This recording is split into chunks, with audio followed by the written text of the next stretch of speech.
সম্মানিত চাকরিপ্রত্যাশী বন্ধুগণ, আসসালামু আলাইকুম। বাংলাদেশ পল্লী বিদ্যুতায়ন বোর্ড পুনর্নিয়োগ বিজ্ঞপ্তি প্রকাশ করেছে। বাংলাদেশ পল্লী বিদ্যুতায়ন বোর্ড কর্তৃক নিবন্ধিত পল্লী বিদ্যুৎ সমিতিসমূহে লোকবল নিয়োগ প্রদান প্যানেল তৈরির নিমিত্ত বাংলাদেশী স্থায়ী নাগরিক বাসিন্দা নাগরিকদের নিকট হতে পদের পাশে বর্ণিত যোগ্যতাসম্পন্ন প্রার্থীদের শর্তসমূহ সাপেক্ষে অনলাইনে ওয়েবসাইটের দরখাস্ত আহ্বান করা যাচ্ছে।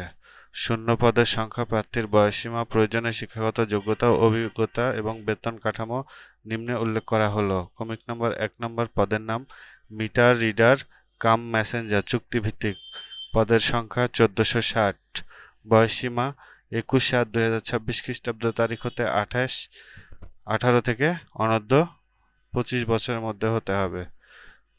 প্রয়োজনীয় শিক্ষাগত যোগ্যতা অভিজ্ঞতা, প্রার্থীকে এসএসসি বা সমমান পরীক্ষায় উত্তীর্ণ হতে হবে।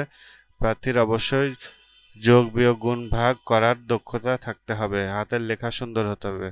প্রার্থীকে অবশ্যই সৎ, বিশ্বস্ত, উত্তম চরিত্র ও সুন্দর ও সুঠাম দেহের অধিকারী, ভালো ব্যক্তিত্ব সম্পন্ন হতে হবে। গ্রামগঞ্জের প্রত্যন্ত এলাকাতে গিয়ে মিটার রিডিং গ্রহণ এবং বিল বিতরণ মানসিকতা থাকতে হবে। বাইসাইকেল চালানোর পারদর্শী হতে হবে এবং অবশ্যই নিজস্ব বাইসাইকেল থাকতে হবে। চূড়ান্তভাবে নিয়োগের লক্ষ্যে নির্বাচিত প্রার্থীদের যোগদানের সময় নিরাপত্তা জামানত হিসাবে শাখায় ১০,০০০ টাকা অর্থ প্রদান সামর্থ্য থাকতে হবে।